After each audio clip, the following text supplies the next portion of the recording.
gun safety that I put in sort of my very bold plan are police officers wanting it to happen because their lives are getting increasingly dangerous. Here to react is nationally syndicated radio host Dana Lash. Hey, Dana, good morning.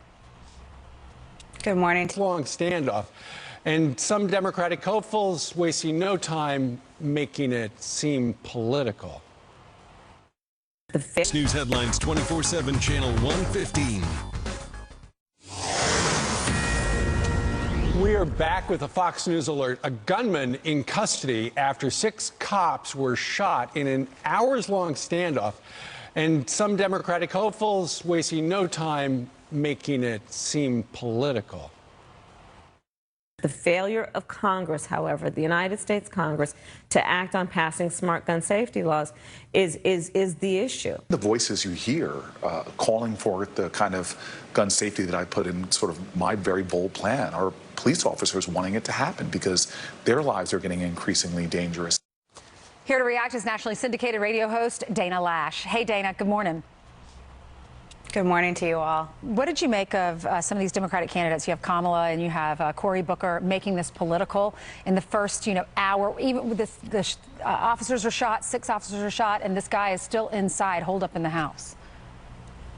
I was mystified as to why they were speaking on an event that was still ongoing, a scene that had not yet been secure. We had 2 officers whose lives were still imperiled because they were at the time still in the same building as this criminal was, and they were talking about things that would have absolutely nothing to do with the situation at hand, which is again why somebody needs to be in these people's ear telling them, you know what, maybe you should hold your thoughts on pushing your agenda and politicizing this until maybe we can make sure all the officers' family members have been contacted first before you start standing on their backs using this as a way to push a policy that would have no impact on the situation. The individual in question, this suspect, is a repeat offender, which, by the way, we know this from city after city after city after city. It's public information. You can see these are the number 1 drivers of violent crime. This individual had 6 previous felony gun charges on him. He also had beaten murder charges and all kinds of stuff. He was well known to this system. It's already illegal for him to have a gun and already illegal for him to be selling drugs and to be using a gun in a commission of a crime. All felonies. So, Dana, there are a number of Democrats, including the mayor of Philadelphia, who are calling for new gun laws. What gun law would have kept him from having a gun?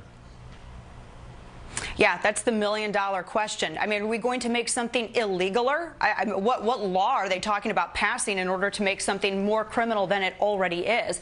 This is what normally these individuals would call loopholes. It's a criminal act. It's not a loophole. It's not anything else. It's a criminal action, and restricting the rights of the law-abiding and minimizing their efforts to defend themselves and their ability to defend themselves based on what these criminals do, that isn't the answer. In fact, you know what I think Philadelphia needs to do, and not just Philadelphia, but cities like my hometown of St. Louis and other cities elsewhere that are struggling with this same problem. They need to look at why these repeat offenders, why the recidivism rate is so high, and who are the judges that are sentencing these repeat offenders. You know, it was the PD, the superintendent of Chicago PD, that said it's the same 1,400 repeat offenders that are driving over 80% of the city's crime rate. That's part of the answer right there. Look at that.